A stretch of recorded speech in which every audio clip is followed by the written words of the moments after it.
ଆଜି ଦେଖିବାକୁ ପାଇବେ ବବଲୁ ଗେମ୍ ଖେଳିବା ପାଇଁ ସୁଗନ୍ଧାର ଫୋନ ନେଇକି ଯାଇଥିବ। ତାପରେ ସୁଗନ୍ଧା ଦେଖି ବବଲୁକୁ ଫୋନ ମାଗିବା ପାଇଁ ତା ପଛେ ପଛେ ଯାଉଥିବ। ହେଲେ ବବଲୁ ଫୋନ ନ ଦେଇ ତା ଜେଜେମା ପାଖରେ ଯିବ। ତାପରେ ସୁଗନ୍ଧା ବବଲୁକୁ କହିବ ଫୋନ ଦେ ନଇଲେ ଗୋଟେ ଚାପୁଡା ମାରିଦେବି।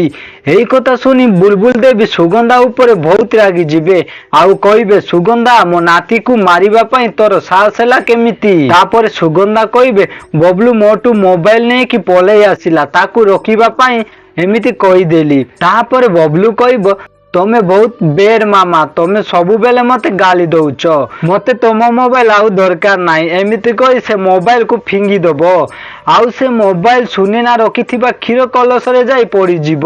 ତାପରେ ସୁନିନା ସେ ମୋବାଇଲକୁ ଉଠେଇ ଦେଖୁଥିବେ। ତ ଦର୍ଶକ ବନ୍ଧୁ ସେଇ ମୋବାଇଲରେ ଏମିତି କଣ ଅଛି ଯୋଉଥିପାଇଁ କି ସୁଗନ୍ଧା ଏତେ ହଇରାଣ ହଉଛି କମେଣ୍ଟ କରି ଜଣାନ୍ତୁ। ତ ଆଜି ବୋଲି କିଛି ଜବରଦସ୍ତ ସିନ୍ ଦେଖିବାକୁ ପାଇବେ।